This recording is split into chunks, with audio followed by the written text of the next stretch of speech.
that we come to you in love every single time, but this one has a very special meaning for me, and I know it will for a lot of you as well. I'm Anayah Joy Holili. Thanks for joining us. Good morning, Carol Ann. Good morning, Anayah. And I'm Carol Ann Cross, and I'm very excited to be here. And today's show has lots of meanings for me as well, and I'm really excited to be joining our guest today. Now, John Holland is such a great author. Now, hang on. This is the book we're going to be talking about today. Whoops, a daisy. Hang on a second, guys. We're going to be talking about Bridging Two Realms, which is a book I have just finished, or actually I'm in the very end part of listening to, which I bought Hay House in Australia, but available all over the world. If you're grieving, if you have loved ones in heaven, if you're scared about loved ones, what's going to happen to them when they go, I can't recommend this book highly enough because it's tender, it's informative. And I'll tell you what, John, I've laughed and I've cried listening to this with you. So welcome. And thank you for being with us. Oh, please, my honor.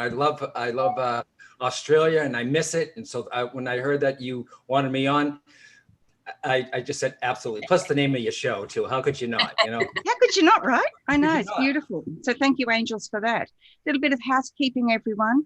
As you know, Angel Heart Radio programs shouldn't be used to replace any of your professional advice nor your own sound judgment. It's important to remember you have a beautiful deep river of inner wisdom, and we're here to support you in that, not to tell you what to do, okay? So pay attention to how you feel as well. It's very, very important. John. Yes. Now, now, John. Yes. You wrote, was it 2014 you released this book? Or 2018, my last 2018. book. Okay. Yep. So when you released this book, this is what's really exciting to me. To me, listening, and I'm sure people reading or listening to this book will have their own personal experience, but for me it was like you just finished doing it, like right this second, because it felt so fresh and beautiful and gentle and calm, and the way that you read the book is fabulous. It is. Yeah. Well, I enjoyed. Hay House asked me, and I was just telling you before we came on here, Hay House asked me, do I have another book? And I didn't think I did. I thought I wrote everything that I could. Because I kept saying, you know, how many times can you say that we don't die? So, but I said, but you know what, maybe I could write a book about, because my mom passed in 2011. I was there before she passed, during, and obviously after. So I think a book for someone who's bereaved, someone who is losing someone, Anayah, you know this too, someone who's losing someone, they're already going through a bereavement, even though they're not past yet. So to help people realize that your loved ones are going to be okay. So that's how it came to be. And then the second part of the book is, if you want to go see a medium, you want to be one, you know, more. So it is kind of like two books in one, which is great, but I love doing it, and it got a really good response. And if it helps a lot of people, if it helps one person, then I feel I've done my job. Absolutely. And I know you're actually very genuine when you say that. I just want to welcome Wendy and Gabby and Erin. They're all watching us at the moment. And, oh, Gabby's here. She's sending hearts. Hello, Gabby. Good morning. Oh, gosh, we have a lot of people in there. It's fabulous to see you all. Please remember, if you're watching this live stream anywhere other than the Angel Heart Radio Facebook, please head on over there, because in there I can see your comments. Carol Ann can see them on Restream, but I can see them there. And we really want to make sure that we include you. And if you have any questions for John, not readings, we're not taking reading requests. If you have questions that you're burning to know, you're wanting to know, John is the person, the perfectly placed person to answer your questions. So please do go ahead and ask. Can I say something? Yeah. You said that you were listening to the car, whether it was, I don't know if it's in the car or at home. Yeah. You know that anyone who writes a book, you read it. I mean, when it's done, you've read it, reread it, edited, re-edited, edited, reread it, edited. So I thought I was done in December, of 2017, when I was done with it, editing, and I knew it was going to come out in 2018. So they called me and they said, can you put the book now on audio? And I went, oh no. No.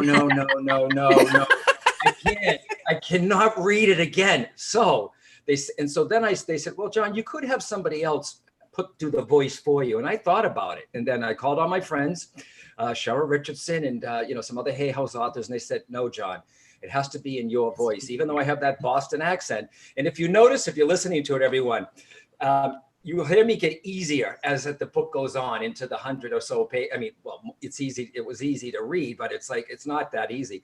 But it just, I got a little smoother with it. I'm so glad that I did it myself, because it's my voice that you're hearing. Yeah. And it's a comfort, John. For me, it was a comfort. I'd be driving along and there'd be things that you'd say, oh, Wendy's got a question. As a medium, how do your messages, conversations come through to you, John? This is from Wendy in Australia. Hey, Wendy, thank you. I usually will, I will feel it and I will hear it, really. I hear thoughts, and it gets a little confusing because are these your thoughts? This is what I teach my students. Are these your thoughts? Are these my thoughts? Is it coming from somebody on the other side? Is it your intuition? But I hear it in my own voice, but I will basically, Wendy, hear and feel the information. I used to see more, but symbols happen with me also. So I get them in many different ways. It depends on where I'm at, who I'm with. So it's not me. I just trust them on getting the message the way it's supposed to. Yeah. It's trust. Can I just say something about listening to your book, John? I think listening to you read your book, I think what it is we feel that you're actually talking to us personally. You're not talking to a whole audience out there. It's a personal touch with us. You are talking to me when I'm listening to you reading the book. And I think to me that is a beautiful heart connection that I have with the subject and with you. And that's what I like the most about listening to you reading your book, because it really touches my heart then, because I can relate so much to it. So it's just a one-on-one thing, and I'm sure other people feel the same way when they're listening to it. Thanks, Caroline. I certainly did. Now, Wendy says, thank you for that. But what she really wants to know is, how do you tell when it's spirit or when it's you? Well, it depends. If I have when I have somebody in front of me or I'm doing a reading, it has nothing to do with me. I've already set myself aside. All my thoughts, if I was having any, if I had an emotional morning, or I just put all my stuff aside. So I know it's not, I know by doing this over 2 decades that I know what's mine and what's not. But a good thing too, for any students too, ask yourself too, is this coming to me or from me? Yeah. Just by saying that, you're like, oh yeah, okay. And it's a lot of people think too, ladies, that I can talk to my mother who's on the other side like I'm doing someone else's reading. I can't. I will feel my mother. I can't, it's different because I can't be objective because it's my mother. So it's like, okay, I know everything there is to possibly know about her, but I feel my mother. So people are like, why are you bereaved? You can talk to your mother. I'm just a man. I miss my mom as much as you ladies do, or somebody else who is, yes, thank you. And that's the biggest iPad I've ever seen in my life. Okay. I can't be objective. So I can do a reading more clearer when I'm doing it for somebody else. That's why I may see another medium for my own reading. Yeah. Yeah. And you're very clear about this in the book as well, Wendy. I can't recommend you get this book strongly enough. And if you love to listen, if you're clairaudient, you've got great inflection. I just can't recommend. You can get that through Hay House here in Australia, Wendy. And it's a book you'll treasure. It's a book I'm going to treasure. I know this won't be my only listening, because there's a lot in there, a lot of teaching, a lot of practical wisdom and advice. But there's something in there that you said that, I just love so much. Let's hear it.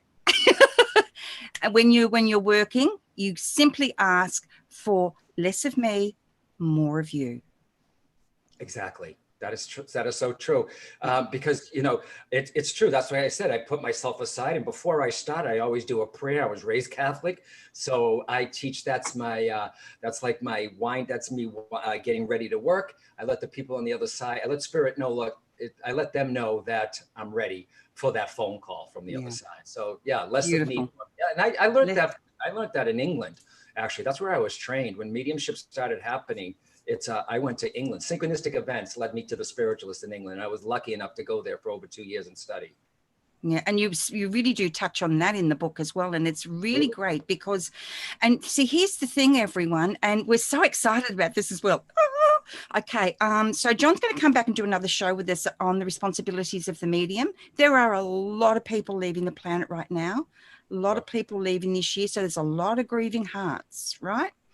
Absolutely. So anyone can call themselves a medium, John, but Right.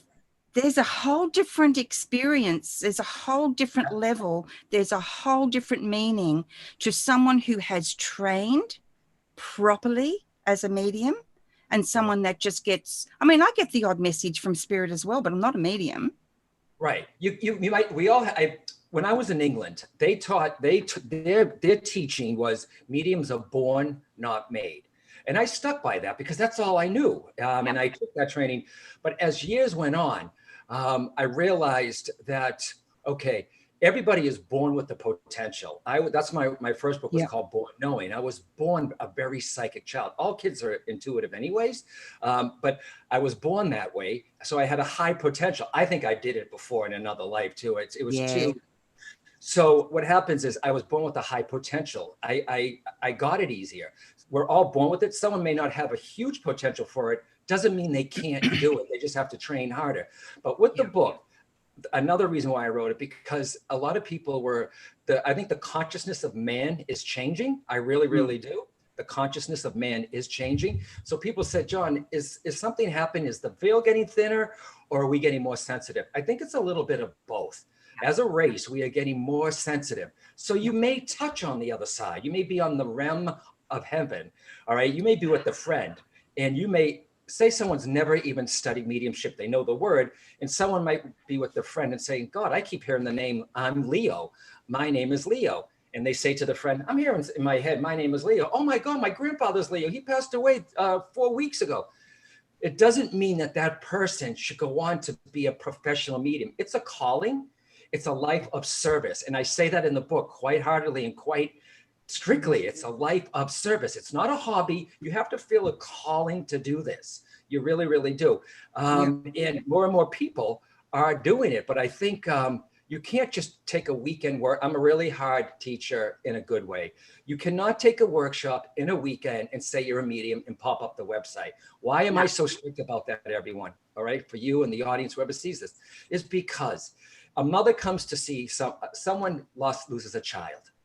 A girlfriend may say to the woman who lost a child, you know what, you are so distraught. Why don't you go see this medium who there's a medium coming to town. Let's go see it. Maybe it'll help you. So she's never seen a medium, maybe saw it on TV, which is over dramatized anyways. They go see this medium and the medium's not ready to be in front of people, or they're not having a good night. All right. Or they're not prepared. They're not trained enough. The person who lost that child and may leave and say, that's what mediumship is.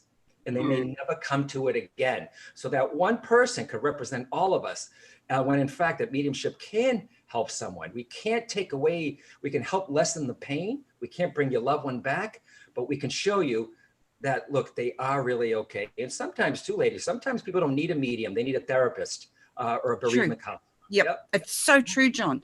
That is so, so true. In my case, and a lot of you guys watching already know my story, so I'll be brief. But when my dad passed very suddenly, I was completely unprepared for my experience. I mean, they were both in their 80s, right? You kind of expect, and it's, that old saying, well, they've had a good innings. And yet I just fell into this deep hole. I had no idea how to get out. Right. My blood pressure went through. I'd never had blood pressure before. It went through the roof, dangerously high. And it took me, I laid on the couch for 3 months, couldn't go outside. I was scared to go outside. And it took me some time to realize that what was happening for me was I was connecting into my little 5-year-old that says it is not safe to be out in the world alone without my parents, without my mummy and my daddy. Yeah. And it wasn't until I began to have that realization, and I've got a wonderful medical practitioner who I can talk to about my prayer, about my spiritual life. And she really helped me understand that where I was at and where I was coming from. And I was at her office sometimes every second day. because my blood pressure was so high.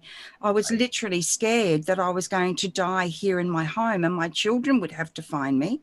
And I didn't want that, because then I went into the fear of, well, I can't die because I don't want my children to feel this. So I was all knotted up, John. And you're right. Sometimes it is a therapist we need. Well, in my case, it was my doctor. And I lost my mom. She was almost 80. It doesn't matter if you lost a mom at 40 or 90. My friend's mother, she's 101, still going, right? Doesn't matter if they're 40 or 100. You're never ready. Loss. But, you know, and I even teach this when I'm in lecturing, is you got to be careful, because just because someone lost their mother at 80, most people will say this, well, she lived her full life. It doesn't mean that the person that lost the parent is like, oh, yeah, well, they were 90. Okay. They still are going through the bereavement as if they lost a child, and I know a child is like the worst passing for a parent, but you still mourn that. It doesn't matter if they're 80 or 100 or 40 years old. So, and please don't ever say to anyone, you know what, you need to snap out of it. You know, gosh, no. Yeah. Right, Carol Ann? Yeah, definitely. Been there, done that. That's But something I want to just add there about with your parents. So my mother was a clairvoyant, and so I had grown up with that all of my life. And so when she was getting to the end of her time here, she and I had a laugh and we cuddled and joked and said, well, at least we'll be able to be in communication afterwards, which I must say we have been. But then when she made her transition, what shocked me was, even though I knew she was well, I could see her, she was being healed, my physical body needed to heal. My spiritual body knew she was okay, but my physical body just ached and it had to heal. Right. Yeah, because there are physical symptoms of someone going with bereavement too. You know, there's mental, there's a depression. You know, like Anayah said, she couldn't even get off the couch, and blood pressure, and then it's your whole body's affected. And how could it not be? We're one big sensitive antenna, whether it's physical or spiritual. Yeah. Darling, we've got Gabby. Oh, we've got so many people here. Welcome, everyone. Thank you for following your heart and being here, connecting with John, of course, with us. We love you and we value you. Now, Gabby says, here we go. Gabby is from Australia. Oh, gosh, she's amazing. We call her our, in the comments, it's comments, but we still call her our chat angel. She's always at our shows. She's giving and receiving, and she's just gorgeous. She says, in a house I grew up as a child, John, there was a man who used to walk up the hallway every night. I was scared of him. My mum and dad told me I was imagining things. As an adult, Mum admitted to me that the previous owner had hung himself outside my bedroom window, which was on the front porch. What can you say to Gabby? Well, that's is a lot of people, they ask me, I've been asked to do so many haunting shows. I refuse to do them. Yeah. I think hauntings are rare. Was that a haunting, or was the gentleman coming back visiting his house? Is he stuck in that realm? I don't believe in that either.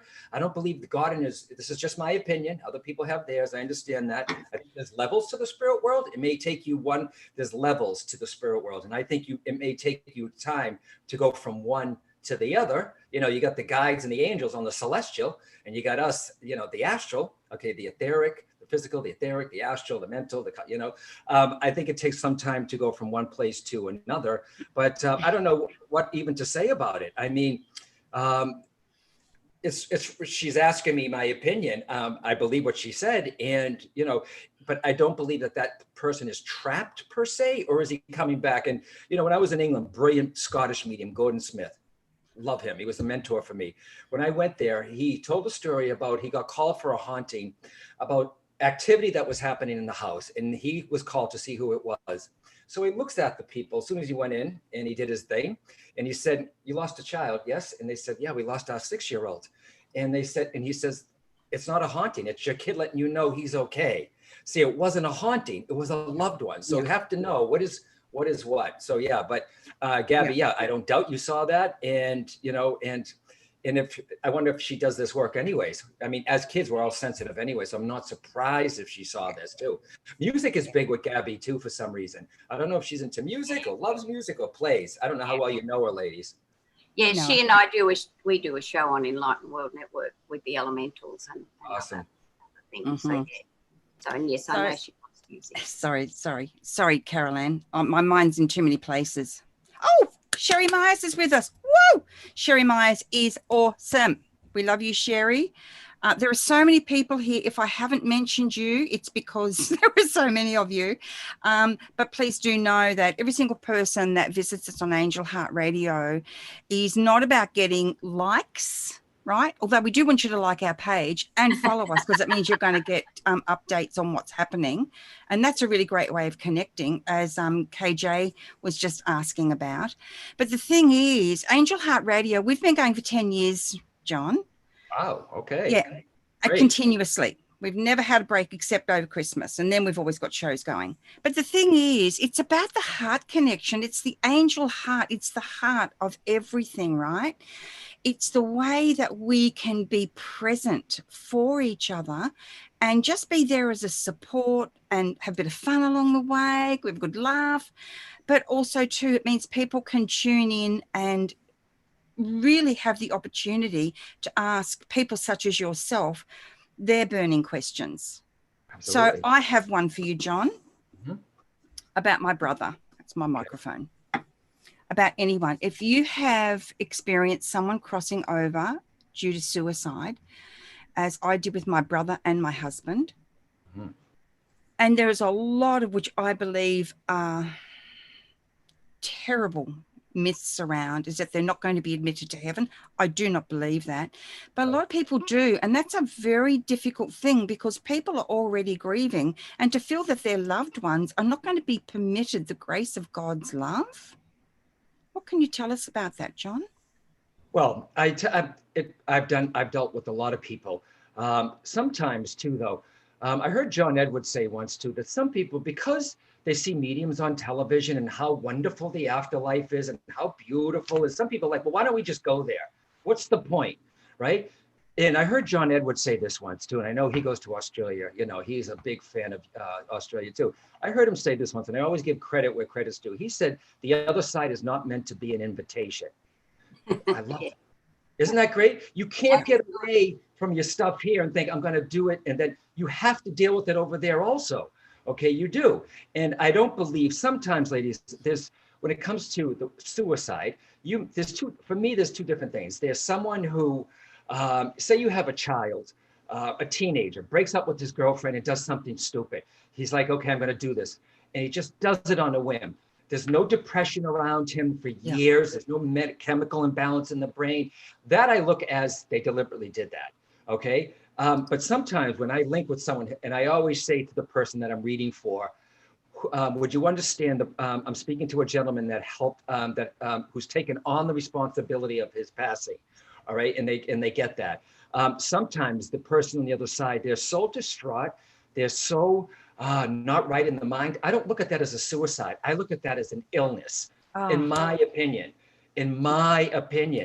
Or a lot of the people drink before they pass and they realize, damn, I didn't mean to go all the way. I'll get that also. But I do not believe, nor have I ever, in the 25 years that I've been doing this work, I was raised Catholic, the whole purgatory, they're on hold somewhere. No, there's always somebody there on the other side. They're there on the other side. And there's always somebody there working with them. There's somebody, your loved one never, ever, ever goes home alone. And I don't believe in the hell with the devil and the brimstone and the fire. Like I said, there's different levels to the spirit world, but they're always there. And then they say to us, the people who I'm sitting with or a client or in the audience, are they okay? They're fine. We're not. Okay, we're not. But it doesn't mean that they're not going through it. But you know what's really, for me, everything I say with you ladies today, it's from my opinion. It's not the way. I always say that when I deal with someone who, now I've done readings for many years. People come through with the group. Some people come by themselves. Every time I'm dealing with someone comes through who took their life, or they mentally they weren't right and it happened anyways. For some reason, they're never alone when they come through. So this teaches me something. It's almost like it's almost like somebody has to come. I'll have someone who took their life, and then a relative or a friend is right behind them, kind of like giving them the power. to connect with me. So there's something there on an energetic level for me. And I'm going to say that again. It's almost like the energy is not strong enough for them yet. So somebody's coming through like a battery to pump up their power to come through. Yeah. So go figure. No one taught me that. I just noticed it after years and years, like, wow. Yeah. And again, that's the trust, isn't it, that you have, John? It's the Yes. trust and your training. Again, I have to say your training comes in very powerfully and very strongly here, because you've had the privilege, as you say in your book, of sitting in, I think you called it a home circle, where it's an invitation only circle for 2 years. You really did read the book. I really read that book. I'm sorry. And then I spoke it to you. Yes. But same thing, right? Because often we proofread books, you know, if you've got a lot, no. And if you're not there by 6 o'clock, boom, doors are closed, you don't get in. It was a discipline, and it's the discipline, which I find quite difficult, but it's the discipline, and you help me to understand that I don't need to, but I'd really like to, in particular area of my own life and work, I'm very disciplined. But there are other areas like meditation. I just can't do it. I don't want to sit, right? But I know it would be really good for me. So I'm hoping that I'll have a bit more fortitude, Caroline. What do you reckon? Yeah, sorry, cheers to that, Anayah. I'm big on meditation. I love meditation, and as I say to people, you don't always have to go into a deep meditation. It can just be stilling your mind, and as you said in your newsletter the other day, just coming into the present moment, still your mind. And so, you know, meditation is one of my things, and I love it. And that is just a joke with Anayah and I, because I talk to her about meditation and things. Yeah, I'll do that, Caroline. Yeah. You know, we all have our different. We do. It's true. And I guess listening to you, Caroline, I guess I actually do meditate, just in a different way, because I'm often, obviously, you probably figured it out, John, I work with the angelic realm, which is like you. I mean, I know this is an overly used word, but it is a privilege to open up to such love and care and kindness, the comfort. Oh, it's amazing. Well, I'm lucky, because when mediumship started happening with me, I didn't set out to do this work. I was always intuitive, and then I got in an automobile accident. That when I got my life together, that's when my abilities got stronger. 2 years into doing readings, never quitting my day job for 9 years. 2 years into doing that mediumship, mediumship started happening. And so back then when it happened, you didn't have the James, the Johns, the Georges, the TV. So every book I read was from the spiritualists in England. And I read about mediums' lives. And I went to the Bodhi Tree bookstore. There weren't any how-to books. It was about mediums' lives. And I said, wow, if I could just go to England and study with these spiritualists, how great would that? 2 weeks into reading that, I stepped on a person's foot from England at a party. My work closed. It just synchronistically, the doors open. That's how I know I was supposed to do what I was supposed to do. But the spiritualists over in England are very, very evidential. Yeah. Evidential. And they were like soldiers. I had them with the proper suits on, the women in the shiny shoes, and like Mr. Holland, you know, and I'm like, wow. So they taught me evidence. Yeah. And it's not foo-foo. It's not, you have to give some type of evidence, strong evidence. So the person walks away exactly and says, that really was my mom. The continuity, it's your job to show the continuity of life. And the British mediums taught me evidence so much. That's why I can be like that with a teacher, you know, as a teacher. Thank you. Yeah, so because sorry, Caroline. That evidence is so important. And I think that's what brought me back on my spiritual pathway after my daughter passed. And after many years was she came to me. I used to lie in bed at night in the middle of summer, and my bones would be ice and I could never get warm. And then one night she came to me and she touched my hand, and I said, "Is that you, Danielle?" And she said, "Yes, it is." And so I had the evidence at that time. And one of the things I had to do was I had to forgive myself, because, you know, I had, you know, knocked myself around so much, and I had blamed myself. And so, but I had the evidence of her coming to me and speaking to me and working. And then she worked with me, and she still does work with me. I work very much with the spirit guides as well as the angels. But evidence is so important.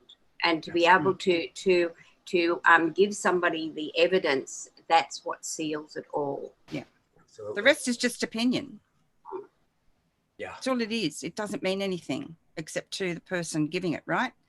Yep. And the thing I'm so passionate about is, John, with this work is, as I said, everyone, I am not a medium, but the thing I am so passionate about with my work with Angel Heart Radio, Carol Ann's the same, John, you've just explained you're the same. You know, this is a very powerful responsibility.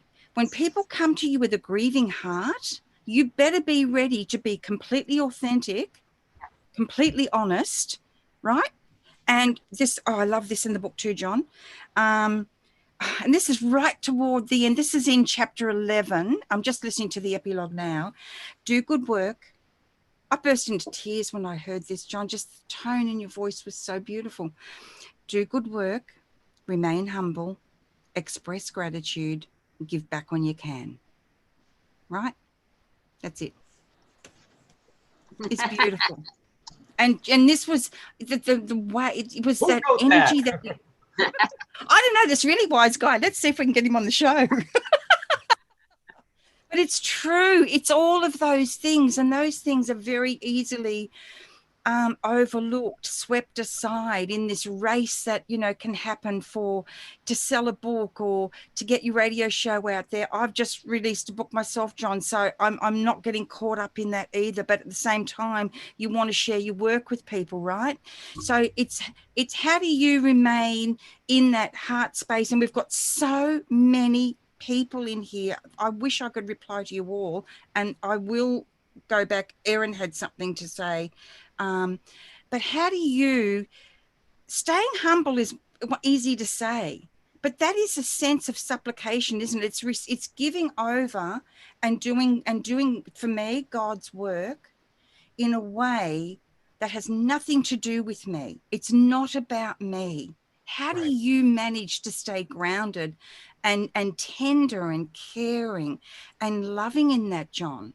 It's remember, there are some people that, you know, that I've seen do this work. They want to come into it, you know, to be a celebrity or to be a star. I didn't come into it that way. It happened to me, and I needed the training. And to be honest with you, ladies, too, though, I was raised in a very impoverished neighborhood. You know, we raised in an alcoholic family, so that's where I'm from. I can't pretend not to be, nor fake it. So I'm still that same person, you know, and I think when you're doing this work, you have to remain humble. Some people still say, you're so approachable, John. And why shouldn't I be? I'm the same person. And it's not me. I'm a good vessel. All right. I may not be the best medium, but I will say that I'm a good one. And that's not cockiness. It's just. Yeah, you are a good one. But it's not me that's doing this, is it? Okay. It's them. I am just a good piece of equipment. Less of me, more of you. Exactly. Right? It's not Stepping me. Aside. So when students say, or I hear somebody, a medium say, or students say, I got this and I got that, and I knew they had one eye, and I, and I'll say, wait a minute, did you get it or was it given?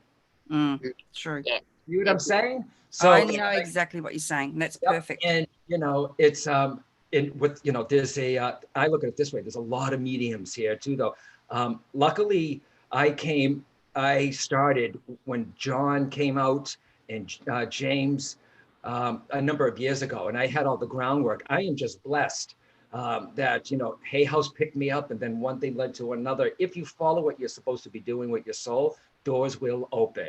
And if a door doesn't open, it just means maybe not now. It doesn't have to necessarily mean no. And sometimes too, by training people to be mediums, they'll be like, you know what, this is not, I don't think I'm meant to do this, but we might have shown them a different route, ladies, you know? So sometimes, I heard my friend Cheryl say this once, sometimes you have to give up good for great. So oh God, that's so perfect for me right isn't now. it? Isn't it, Carol Ann? Yeah, I like that. Yeah, if an opportunity comes that you're so hoping for that you don't get, it happened to my friend Cheryl. and it had to do with a TV thing that she was doing. She was ready to go, and it didn't happen. But 2 years later, it was more amazing. So sometimes you have to give up good for great, and that's Cheryl Rich. Yep, that's so true. And sometimes we're in that moment. And for me, what happens is I'm really learning to understand myself better through the work that I do. I mean, just through life, isn't it? Right? Being present in life. It's that, because I can get very, right, on steroids. I've got a really tender heart, but I've also got a really strong mind. And it's learning to come to that recognition, that place. Like, for example, yesterday, I need to buy a new computer, right? Yesterday, there was this amazing deal. Oh, so good. I've got to get it now. What if it's gone? What if it's gone? All day long. I kept wanting to buy it, but I didn't feel it was the right time, right? My energy was only going to attract, because you're talking about in your book, you talk about, this is the book, everyone. You talk about, I love the way you explain so much. And I'm not going to talk to you for 10 hours. You explain, you got a lovely smile. You explain about, everything in our aura, in our auric field. When we've got all that energy in there, it is naturally going to bring in, that's where we're going to go, right? So I had to keep saying to myself all day long, Anayah, is this fear talking? Well, yes, it is. What do we do when fear talks? We breathe. And then all day long, this is what I was doing. So today I woke up and went, oh, I feel like it's a day today. I'm going to buy my computer. So it's the little things as well as the big things, John, isn't it? Oh, absolutely. And so did you get the computer? Did you wait? Now you're going to give us. I did. I waited. Okay, oh, good. God, it was hard. Right. Even until I went to bed last night, I'm like, but no, I didn't. I waited. I'll do it after the show. Right. Is this coming to me or from me? Is this you being excited, which is nothing, which is fine about? Is it by stopping? Is this the right time? And by you waiting, maybe, and some people are like, no, I got to get it before I lose it. Exactly. It's a fear-based thought. Yeah. Use your gut and getting that too. But, and you also talked about being humble just for a second again. I work a lot with animals. I have an animal, not psychically, but I have an animal charity, and I have my dog right here who's getting older. Is this now. Coda? You got Coda next to you. Is that still Coda? He's 13 and a half now too, though. So he's coming, he's in his senior years. But when you see animals, I've always given back, and I got to stay humble too. It's my mother's training too, though. That Italian Catholic upbringing of giving back and stuff too. I help a lot of animals, and when I see those animals and those dogs and the cats that get help, that keeps me humble. You know what I mean? Like I said, but it was my upbringing that helped me to remain humble. And some people, I don't want people to confuse cockiness with confidence. All right. I've been doing enough on stage in front of people for years that I know what I get, what I'm getting. All right. So that's confidence. It's not cockiness. Yeah. Exactly. Like Tino, when Tino came through to his wife, Laurie, I think her name was. Oh, yes. Yeah. Yeah. And you really had to keep staying true to what Tino was giving you. And then, of course, as you did that, and it was like this, it was just such a great moment for Laurie and everybody else in the audience, because you can have very, very large audiences. So, staying present, staying true, staying humble, staying, less of me, more of you. And I have used that less of me, more of you a lot since I heard you say that, John. Yeah. And God, you're bringing up stories that I haven't thought about in a while too. I mean, at least a couple of years with that book. Yeah, with Tino, the guy who lost his foot. And when I'm hearing, this is why I love this work. Okay. When stuff has happened, when I'm doing mediumship, okay, I love this. It's not me. It's almost, especially when I'm doing on stage too, though. Remember, I went from doing audiences of 30 to 80 to 2,000 to 3,000 people. Wow. So my people on the other side had to work. How am I going to narrow it down to 3,000 people in the audience? So I think between the training I had and the people on the other side, I had to go I was given evidence that could single out 3,000, one person out of 3,000. But when the Tino story happened, or something is happening that's so amazing, it's almost like when I do mediumship, it's a stream of consciousness. And it's almost like I'm stepping back, watching it like, oh my God, that's so good. Do another one. Give me another one. See, so I'm always humble because The process is always fascinating to me. I'll never get bored with it. You can see you're still so passionate. You can feel that passion coming from you, Carol Ann, right? You definitely can. And I think that's one of the exciting things to be watching you talking today. And you've got so much passion in it. And you know that the trust that you have with your team on the other side and the way that you work with them is just beautiful. And it just reminds me, I knew this beautiful English medium, Bill McDonald, and he came out to Australia and he did a few workshops at our place. And he had that ability as well. He could be in front of an audience of thousands of people and he could pick out the one person the message was for.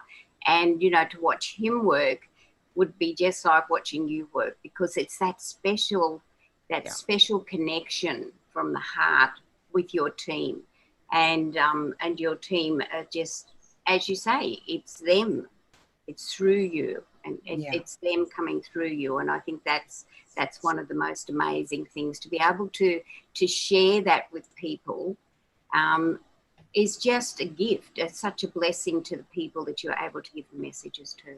Mm-hmm. I appreciate that. Yeah, absolutely.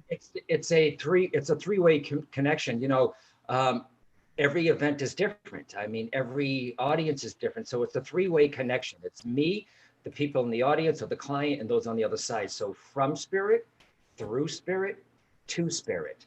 And if all of those, my friend Janet Nahavik, she's a brilliant medium. Oh my God, she used to be a nun, a Catholic nun. And so now she's a medium too, but not a nun anymore. She says it's almost like a cocktail, a perfect cocktail that you're making.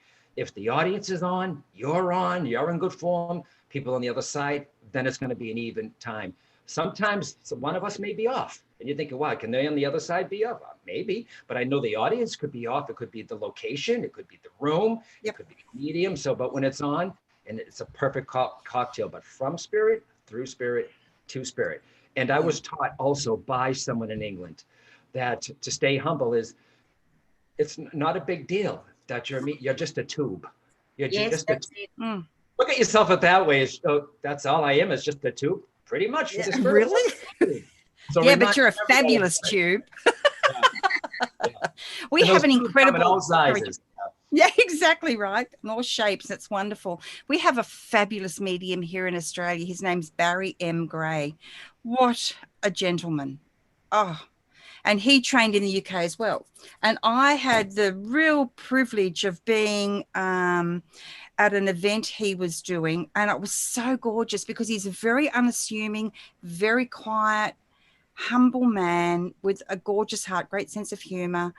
And I remember him saying, well, Anayah, I have to go. And I said, what do you mean? You're going on and soon? He said, yes, but I don't like to see the audience beforehand. I don't want to overhear something. Right. I don't want to accidentally read some body language. I don't want to hear another message. I don't want to hear conversation. And so he left the building and waited until he was called. And that was a real moment for me, because I really understood in that moment that he was a very honorable medium, because not all mediums are honorable. Let's face it. Or spiritual. Or spiritual. Exactly right. Yeah, definitely. Yeah.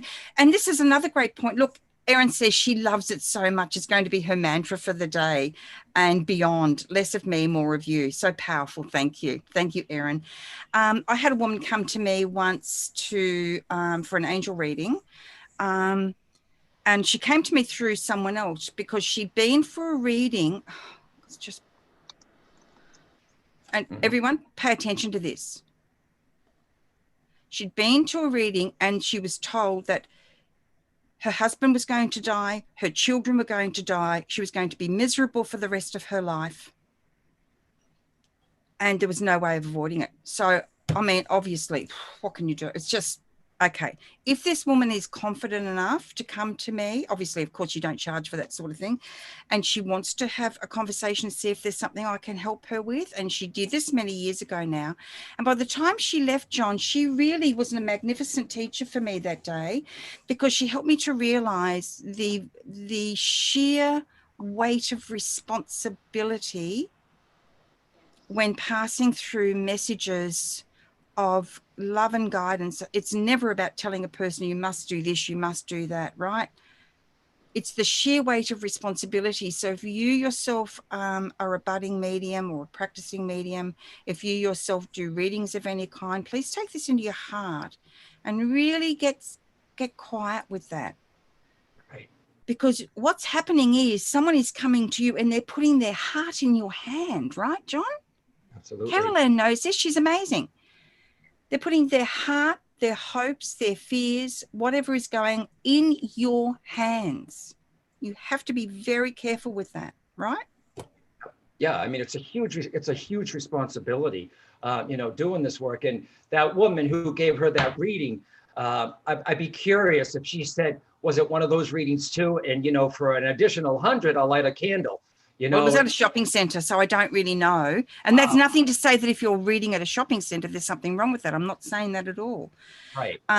But the fact that she would even consider passing on a message like that right then and there, if you don't get a good feeling, and John talks about this in his book as well, I haven't got the picture up. If you do not feel cared for, nurtured, safe in a reading, leave. Leave. Yeah. Don't worry about the person who's reading for you. Don't worry about if they are really, truly connected to what they're doing, they will totally understand. Yeah. Right. And if this person obviously was going on a psychic level, if that person, was, real, I teach too, impression versus expression. Yeah. Now they may get something. If an intuitive gets something that she said, oh, this one's going to pass, and this one, if she's getting it, to be forearmed, to be forewarned is to be forearmed. If that person was really getting that about her husband, passing away, or, how passing tragic, whatever you just said, then how can the husband stop? I mean, how can they avoid that? But I always teach my students too, though, be careful.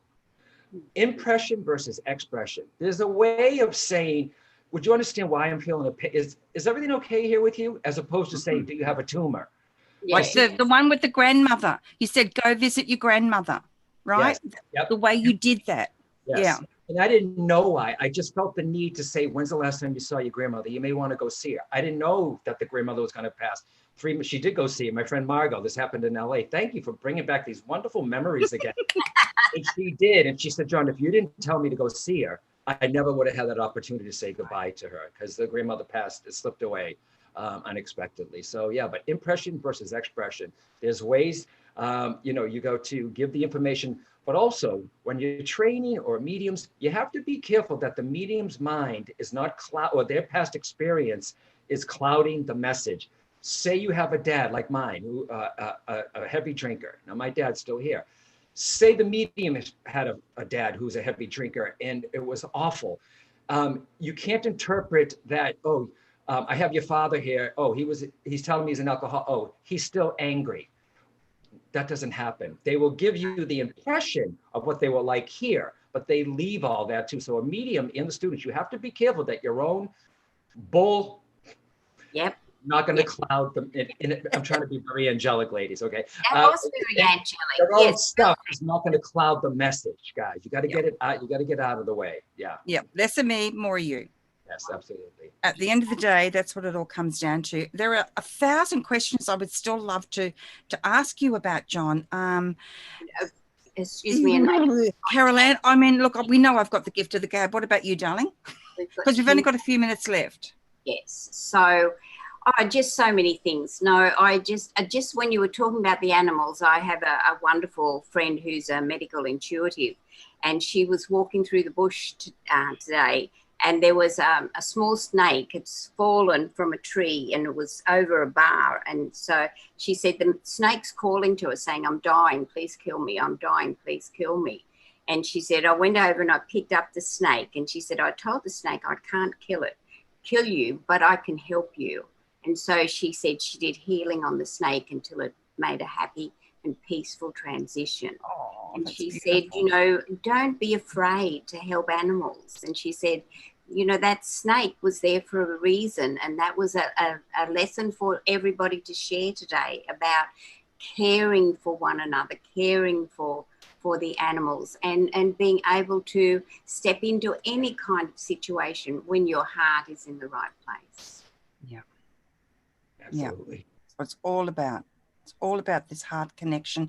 And as you mentioned earlier, John, you know, we are in this incredible time where, you know, the consciousness of so many people on the planet and the planet itself is huge. It's changing. We know this, and it's exciting to be a part of it, but it can also be really tiring. Yesterday, I felt like I was swimming through molasses all dang day long, right? So I watched Dream Indian Hotel. It's a fantastic documentary. And that was the best thing I could have done to myself. How do you cope when you feel like you're really, you know, that you're struggling with your own energy for whatever reason? Right. I mean, because of, who would have thought that this, you know, what's going on with COVID, it would affect the world to this degree, right? And just something here also, guys, you know, we're going to get through this, all right? The vaccines, and we're going to get through this. But what this has done for everybody too, whatever you've been trying to push down, COVID caused it to come up in your face. It's caused it to come up, whether it's insecurity, not taking care of yourself, worry. And it did help us if you choose to deal with it. It brought up my stuff in my face. It's right there. You can't get away from it. And I'm used to being around people. I'm a hugger. I was raised Italian. I miss the audiences. And when this happened, a lot of people reached out to me and asked, John, can you come online and give us some hope and inspiration? I couldn't. It took 3 weeks for me to let go. Every spiritual, even though I'm a teacher of this, you got to remember, I'm still a guy. I'm still a human. I love you, John.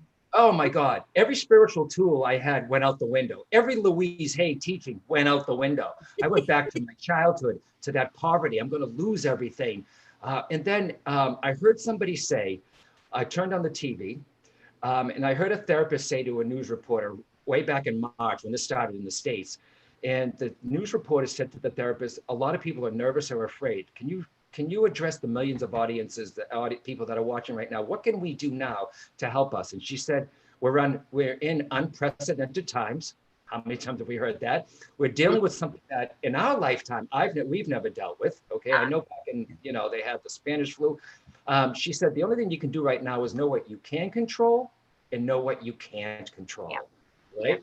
So I knew I could control who I let in talk about the virus, conspiracy theories. I was in control of how I ate, how I started my day, when I chose to let the phone ring to talk about the virus, because we're still working, right? So what I do is thank God I have my dog, because I will go in nature. Nothing can ground you more than being with an animal, okay? It's like your animal teaches you every day. Every day is a new day. They forget about yesterday and they don't look towards the future. It's like, hey, I'm awake. What are you gonna do? So it's true. So the animals is what kept me grounded. And little by little, after 3 weeks, I was able to go on and be there as hope and inspiration for the people that follow me. Yeah, so I just needed to go through it. If I tried to do it, it would have been forced, or wouldn't have been authentic. Yeah.